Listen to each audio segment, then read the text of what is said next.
तो उसने देखा कि हर जगह पाकिस्तान का झंडा नजर आ रहा है। घरों की छतों पे, साइकिलों पे, गाड़ियों पे हर जगह पाकिस्तान का झंडा नजर आ रहा है। हर जगह को खूब सजाया जा रहा है। छोटी ये सब देखकर हैरान हो रही थी। उसने घर जाकर अपनी अम्मी से पूछा, अम्मी, बाहर हर जगह पाकिस्तान का झंडा क्यों नजर आ रहा है? मैं देखकर आ रही हूँ, लोग हर जगह को पाकिस्तान के झंडे से सजा रहे हैं। बेटा, कल 14 अगस्त है। इसे योमे पाकिस्तान या योमे आजादी भी कहते हैं, यानी आजादी का दिन। लेकिन अम्मी, इसे आजादी का दिन क्यों कहते हैं?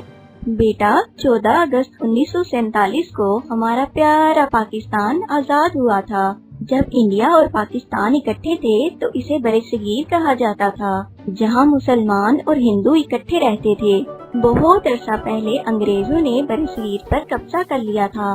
मुसलमान और हिंदू दो अलग कौमें हैं, इसीलिए हमारे अजीम रहनुमाओं कायदे आजम अल्लामा इकबाल और दीगर कई रहनुमाओं ने मिलकर आजादी की तहरीक लड़ी और 14 अगस्त 1947 को पाकिस्तान बना।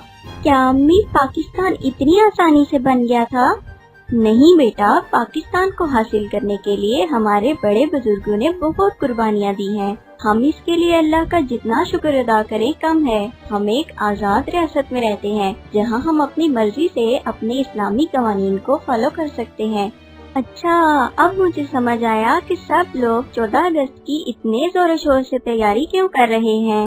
मैं भी अब 14 अगस्त की खूब जोरों शोर से तैयारी करूँगी। छोटी अपनी बहन के साथ मिलकर 14 अगस्त की तैयारी करने लगती है। छोटी भी अपने घर को खूब सजाती है। छोटी 14 अगस्त के लिए इतनी पुरजोश थी कि उसे सारी रात नींद ही न आई। आज 14 अगस्त का दिन था। हर कोई पुरजोश और खुश नजर आ रहा था। सब लोग बहुत जोरों शोर से आजादी का दिन मना रहे थे। लेकिन छोटी ने देखा कि कुछ लोग पाकिस्तान के झंडे की कदर नहीं कर रहे और उसे जगह जगह फेंक रहे हैं। छोटी ने सोचा कि मुझे इस टॉपिक पे लोगों से बात करनी चाहिए। छोटी ने सब लोगों को इकट्ठा किया और उनसे कहा, देखिए दोस्तों, पाकिस्तान हमें बहुत मेहनत और मुशक्कत से मिला था। इसके लिए हमारे बुजुर्गों ने बहुत कुर्बानियाँ दी थीं। अब हमें भी चाहिए कि हम इस मुल्क की उसी तरह कदर करें जैसे कदर करने का हक है। हमें अपने झंडे की भी कदर करनी चाहिए और इसे जगह जगह कूड़ा क्रिकेट में नहीं फेंकना चाहिए। मेरा आज आप सबसे ये कहना है कि 14 अगस्त जरूर मनाइए, सजावट भी कीजिए, मगर झंडे की कदर भी करें। इसे इधर उधर फेंकने से गुरेज करें। योम आजादी के बाद इन झंडों को किसी महफूज जगह पर रखिएगा, न कि इन्हें यहाँ वहाँ गिरने के लिए छोड़ दें। साथ ही मैंने ये फैसला किया है कि मैं 14 अगस्त को सिर्फ सजावट तक महदूद नहीं रखूंगी, बल्कि अपने गरीब बहन भाइयों को खाना भी खिलाऊंगी। आप भी इस 14 अगस्त को सिर्फ सजावट तक महदूद मत रखिए, बल्कि अपने गरीब हमवतनों का साथ भी दीजिए। अपने इस प्यारे वतन की कदर करें और इसे साफ सुथरा भी रखें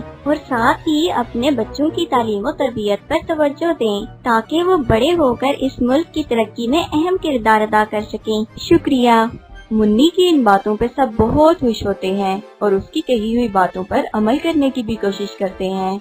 तो बच्चों, आप भी अपनी तालीम पर तवज्जो दें। इस मुल्क को पढ़े लिखे नौजवानों की बहुत जरूरत है। अपने मुल्क को साफ सुथरा रखें। और बच्चों, इस बार अपने झंडे की हिफाजत कौन कौन करेगा और किस किस को अपने वतन से प्यार है? आप जिस भी मुल्क से हैं, मुझे कमेंट्स में जरूर बताइएगा। शुक्रिया।